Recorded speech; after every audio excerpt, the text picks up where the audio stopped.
नमस्कार मित्रों, मैं रजत कुमार आप सभी का स्वागत करता हूं। आज हम लोग पहलवान की ढोलक पाठ के बारे में जानेंगे। यह कहानी है, इसको लिखा है फणीश्वर नाथ रेणु ने। तो सबसे पहले हम लोग फणीश्वर नाथ रेणु के बारे में जानकारी हासिल कर लेते हैं।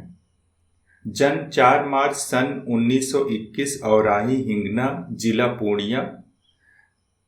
अब इनका जन्म स्थान अररिया में पड़ता है, यह बिहार में है। प्रमुख रचनाएं: उपन्यास मैला आंचल, परती परिकथा, दीर्घ तपा, जुलूस, कितने चौराहे, कहानी संग्रह ठुमरी, अगिनखोर, आदिम रात्रि की महक, एक श्रावणी दोपहरी की धूप। और इनकी कहानियों पर आधारित कुछ फिल्में भी बनी हैं। जैसे सबसे प्रसिद्ध फिल्म तीसरी कसम, जो तीसरी कसम उर्फ मारे गए गुलफाम नाम की कहानी पर आधारित है। अगर आपको याद हो तो ये गाना इस फिल्म का काफ़ी प्रसिद्ध गाना रहा है।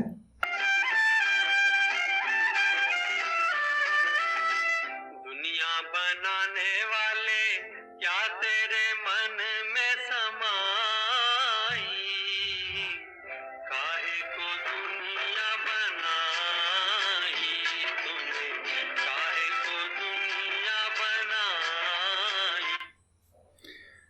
तो निश्चित रूप से यह फिल्म भी प्रसिद्ध हुई थी और दूसरी फिल्म पंचलाइट इसी नाम की कहानी से ली गई है या इसी पर आधारित है।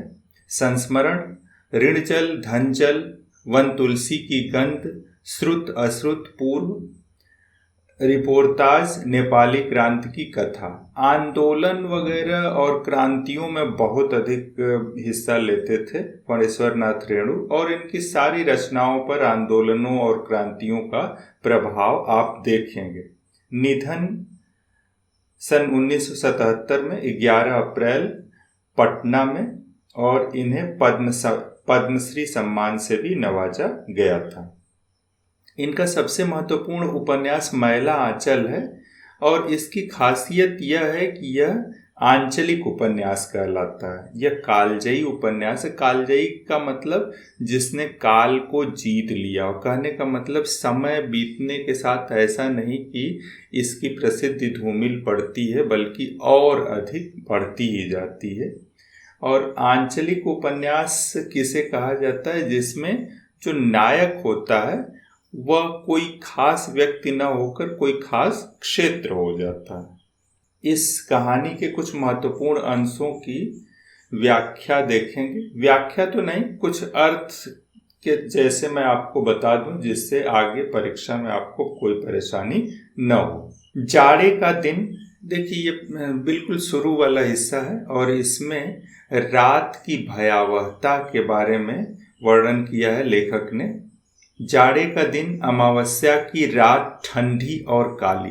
मतलब एक तो दिन जाड़े का यानी रात की बात कर रहे हैं, समय जाड़े का है। अमावस्या की रात यानी हर जगह अंधेरा ही अंधेरा होगा, चाँद दिखेगा नहीं आपको। ठंडी और काली, ठंडी किस लिए? क्योंकि जाड़ा है, और काली इसलिए क्योंकि चाँद कहीं दिख नहीं रहा है। मलेरिया और हैजे से पीड़ित गांव। मलेरिया और हैजा रोग आज के समय कोई बड़ी चीज़ भले न रह गया हो, लेकिन जब इसकी दवा नहीं थी उस समय यह आज के कोविड-19 से भी ज़्यादा भयानक था। भयार्त यानी भय से युक्त।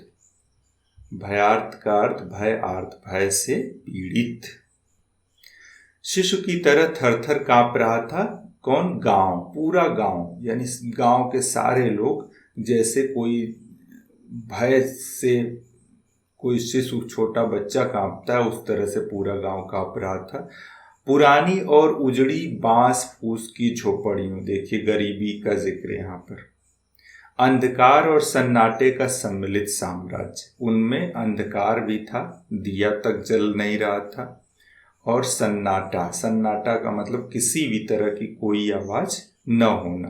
अंधेरा और निस्तब्धता। निस्तब्धता का मतलब कोई मूवमेंट नहीं, कुछ भी नहीं। निस्तब्धता, निश्चेष्ट, गतिहीनता। आगे देखते हैं। अंधेरी रात चुपचाप आंसू बहा रही थी। निस्तब्धता करुण सिसकियों और आहों को बलपूर्वक अपने हृदय में दबाने की चेष्टा कर रही थी। यानी कहीं कहीं लोग सिसकी ले रहे थे, उसका भी पता नहीं चल रहा था। आकाश में तारे चमक रहे थे। चूंकि अमावस की रात थी तो तारे ही दिखेंगे। पृथ्वी पर कहीं प्रकाश का नाम नहीं था, लेकिन उनकी रोशनी धरती तक आ जाए ऐसा तो कुछ हो नहीं सकता था। आकाश से टूटकर यदि कोई तारा पृथ्वी पर जाना ही चाहता तो उसकी ज्योति और शक्ति रास्ते में ही शेष हो जाती। यानी टूटा हुआ तारा कहाँ जाएगा, वह तो धरती पर आने से पहले ही उसकी ज्योति समाप्त हो जाएगी। उसका जिक्र किया है। अन्य तारे उसकी भावुकता। देखिए ये प्रतीकात्मक है, यानी कोई उनकी सहायता भी करना चाहता हो वह भी सफल नहीं हो रहा था। अन्य तारे उसकी भावुकता अथवा असफलता पर खिलखिलाकर हंस पड़ते। यानी कैसा बेवकूफ व्यक्ति है कि इस स्थिति में भी लोगों की सहायता में जुटा हुआ, यह कर क्या पाएगा, इसकी हैसियत क्या है। सियारों का क्रंदन और पेचक की डरावनी आवाज। सियार समझ रहे हैं, पेचक उल्लू को बोला जाता है। कभी कभी निस्तब्धता को अवश्य भंग करती। उल्लू की आवाज है, वह भी डरावनी। उल्लू की आवाज डरावनी, क्योंकि यहाँ पर गांव का गांव मर रहा है। लोग किसी परिवार में इक्का दुक्का लोग जीवित बचे हैं, ऐसी स्थिति हो गई है। उस समय इतनी रात में अंधेरे में उल्लू की आवाज़ डरावनी नहीं होगी तो क्या होगी। कभी कभी निस्तब्धता यानी गतिहीनता को अवश्य भंग कर देती, लेकिन इससे क्या फर्क पड़ता, इससे तो डर वाली आवाज़ ही थी न। यह गांव की झोपड़ियों से कराहने और कै करने की आवाज, हरे राम हे भगवान की टेर अवश्य सुनाई पड़ती थी। कै करना यहाँ पर प्रिंट नहीं हो सका। कै करना यानी उल्टी आना। टेर अवश्य सुनाई देती, हरे राम हे भगवान। टेरना यानी बार बार यही शब्द सुनाई देता था, बार बार लोग ईश्वर का ही नाम ले रहे थे। बच्चे भी कभी कभी निर्बल कंठों से माँ माँ पुकार कर रो पड़ते, पर इससे रात की निस्तब्धता में विशेष बाधा नहीं पड़ती थी। यानी कोई बदलाव नहीं, कहीं से ऐसा नहीं कह सकते कि निस्तब्धता समाप्त हो रही। निस्तब्धता निश्चेष्ट होना या गतिहीन होना। अगला देखते हैं हम लोग। लुट्टन के माता पिता उसे, कहानी से संबंधित है। लुट्टन के माता पिता उसे 9 वर्ष की उम्र में ही अनाथ बनाकर चल बसे थे। यानी जब लुट्टन 9 वर्ष का था उसी समय उसके माता पिता दोनों की मृत्यु हो गई थी। सौभाग्यवश शादी हो चुकी थी लुट्टन की, 9 वर्ष से पहले ही हो चुकी रही होगी। यानी बाल विवाह उस समय कोई बड़ी बात नहीं थी, सामान्य बात थी। वरना वह भी माँ बाप का अनुसरण करता, यानी विवाह हो गया था इस वजह से वह बच गया, नहीं तो माता पिता के जैसे वह भी स्वर्गवासी हो जाता, यानी उसकी भी मृत्यु हो जाती। तो बचा कैसे? विधवा सास ने पाल पोसकर बड़ा किया। बचपन में वह गाय चराता, धारोष्ण दूध पीता। धारोष्ण यानी जब दूध दुहा जाता है तो दूहते समय जो धारा की उष्णता या गर्मी होती है उसका जिक्र किया, यानी बिल्कुल ताज़ा दूध। कसरत किया करता था। गांव के लोग उसकी सास को तरह तरह की तकलीफ दिया करते थे। उसके सिर पर कसरत की धुन लोगों से बदला लेने के लिए ही सवार हुई थी।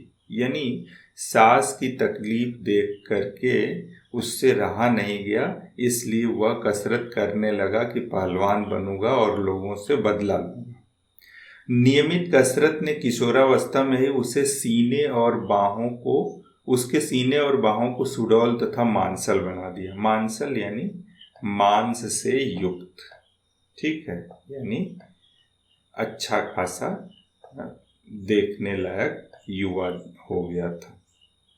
जवानी में कदम रखते ही वह गांव में सबसे अच्छा पहलवान समझा जाने लगा। जवानी आते आते वह सबसे अच्छा पहलवान मान लिया गया। लोग उससे डरने लगे, यही तो वह चाहता था। और वह दोनों हाथों को दोनों ओर 45 डिग्री की दूरी पर फैलाकर पहलवानों की भांति चलने लगा, यानी बिल्कुल बॉडीगार्ड के सलमान खान के जैसे, याद कीजिए। वह कुश्ती लड़ता भी था। शब्दार्थ बता दिया हूं मैं इसे।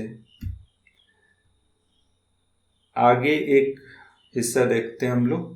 पंजाबी पहलवानों की जयमात। जयमात का मतलब समूह से है, यहाँ पर जाति या समूह। जयमात। चाँद सिंह की आंखें, यानी चाँद सिंह वही जो शेर का बच्चा टाइटलधारी था। चाँद सिंह की आंखें पोंछ रही थी, यानी वे लोग चाँद सिंह को तसल्ली दे रहे थे, ढांढस दे रहे थे। लुट्टन को राजा साहब ने पुरस्कृत ही नहीं किया, यानी जब श्याम नगर के मेले में चाँद सिंह को लुट्टन ने परास्त कर दिया, उस समय की परिस्थिति का जिक्र कर रहे हैं कि राजा साहब ने पुरस्कृत भी किया और दरबार में सदा के लिए रख लिया। वह राज पहलवान घोषित हो गया। राज पहलवान यानी वह उस राज्य के ओर से वह पहलवान के रूप में घोषित कर दिया गया, यानी उसका सारा खर्च बर्च राजा उठाएंगे या राज परिवार उठाएगा। यहाँ एक बड़ी मजेदार चीज लिखा हुआ लेखक ने। राजा साहब उसे लुट्टन सिंह कहकर पुकारते थे। राज पंडितों ने मुंह बिचकाया। हुजूर जाति का सिंह, यानी जाति का तो वह निम्न है, लेकिन आप उसे सिंह कह रहे हैं। मैनेजर साहब क्षत्रिय थे। क्लीन शेव्ड चेहरे को संकुचित करते हुए अपनी शक्ति लगाकर नाक के बाल उखाड़ रहे थे, यानी उन्हें भी अच्छा नहीं लग रहा था। उनके कार्यकलापों से, उनके हाव भाव से ऐसा दिखाने की कोशिश किया है लेखक ने कि वे भी सिंह कहे जाने से संतुष्ट नहीं थे। लुट्टन को जब राजा ने सिंह कहा या कहना शुरू किया। चुटकी से अत्याचारी बाल को रगड़ते हुए बोले, हाँ सरकार, यह अन्याय है। राजा साहब ने मुस्कुराते हुए सिर्फ इतना ही कहा, उसने क्षत्रिय का काम किया। उनका उत्तर बड़ा ही सुंदर है। हमारे यहाँ वर्ण व्यवस्था में ब्राह्मण, क्षत्रिय, वैश्य, शूद्र, चतुर्वर्ण है। ब्राह्मणों का कार्य शिक्षा से संबंधित है। शिक्षा, पूजा पाठ इत्यादि कार्यों में। क्षत्रियों का कार्य सुरक्षा और सम्मान की रक्षा। वैश्य व्यापार, शूद्र सेवा कार्य। तो उसने राज्य के सम्मान की रक्षा की, इसलिए वह क्षत्रिय तो कहलाएगा ही। शब्दार्थ देख लीजिए, बता चुका हूं। किंतु उसकी शिक्षा दीक्षा सब किए कराए पर एक दिन पानी फिर गया। वृद्ध राजा स्वर्ग सिधार गए। नए राजकुमार ने विलायत से आते ही राज्य को अपने हाथ में ले लिया। एक बड़ा परिवर्तन होता है जब सत्ता का बदलाव होता है, तो छोटी छोटी चीजों का क्या कहना, बड़े बड़े बदलाव होते हैं। राजा साहब के समय शिथिलता आ गई थी।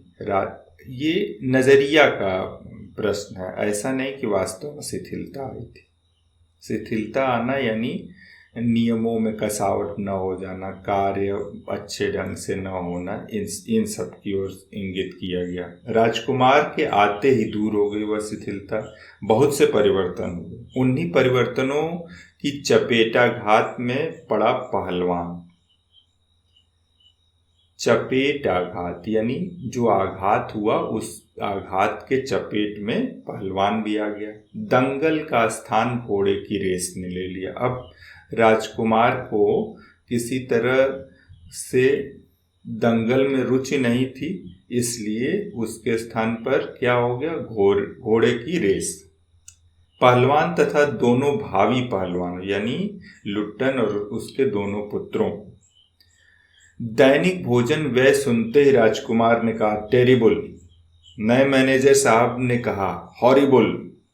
अब एक शब्द आप देखिए यहाँ पर, नए, सिर्फ नए शब्द से लेखक ने कितनी बड़ी बात कह दी कि सिर्फ यहाँ पहलवान को ही जवाब नहीं दिया जा रहा है, मैनेजर साहब को भी निकाल बाहर किया गया था। मैनेजर नए आ गए, पहलवान को साफ जवाब मिल गया। राज दरबार में उसकी आवश्यकता नहीं, उसको गिड़गिड़ाने का भी मौका नहीं दिया गया, यानी अपना पक्ष रखने का भी अवसर उसे नहीं दिया गया, निकाल दिया गया। ये चपेटाघात मैं बता चुका हूँ, इसे देख लीजिए शब्दार्थ में। आगे देखते हैं। रात्र की विभीषिका। विभीषिका का अर्थ भय की अधिकता, आतंक, डरावनापन। रात्र की विभीषिका को सिर्फ पहलवान की ढोलक ही ललकार कर चुनौती देती रहती है। गांव में जब संक्रामक रोग फैला हुआ था या रोग फैले हुए थे, सभी लोग डरे सामे थे, लेकिन पहलवान रात भर ढोलक बजाता, लुट्टन पहलवान संध्या से सुबह तक यानी रात भर चाहे जिस ख्याल से ढोलक बजाता हो, किंतु गांव के अर्धमृत औषधि उपचार पथ्य विहीन। देखिए, औषधि यानी दवा, उपचार यानी दवा की प्रक्रिया, पथ्य यानी आहार या भोजन, विहीन का मतलब नहीं, न उनके पास दवा थी, न कोई उपचार करने वाला था, न भोजन था। याद करिए कि लेखक ने बताया है कि अकाल भी पड़ गया था। तो ऐसे प्राणियों के लिए न जिनके पास दवा है, न कोई उपचार है, न भोजन है, उनके लिए वह ढोलक संजीवनी शक्ति उनके जीवन में भरती थी या उनके अंदर भरती थी। बूढ़े बच्चे जवानों की शक्तिहीन, यानी सिर्फ बूढ़े नहीं, बूढ़े बच्चे जवानों की शक्तिहीन आंखों के आगे दंगल का दृश्य नाचने लगता, क्योंकि यह जो ढोलक की आवाज़ थी उसी दंगल की आवाज़ से एसोसिएटेड थी, संबंध रखती थी, संबद्ध थी। स्पंदन शक्ति शून्य, यानी ऐसी नसें जिनमें कोई स्पंदन नहीं हो रहा था, उनमें भी बिजली दौड़ जाती। अवश्य ही ढोलक की आवाज़ में न तो बुखार हटाने का कोई गुण था और न महामारी की सर्वनाश शक्ति को रोकने की शक्ति, यानी महामारी जैसा जो सर्वनाश कर रही है उसको रोकने की भी शक्ति नहीं थी, और न दवा का गुण था।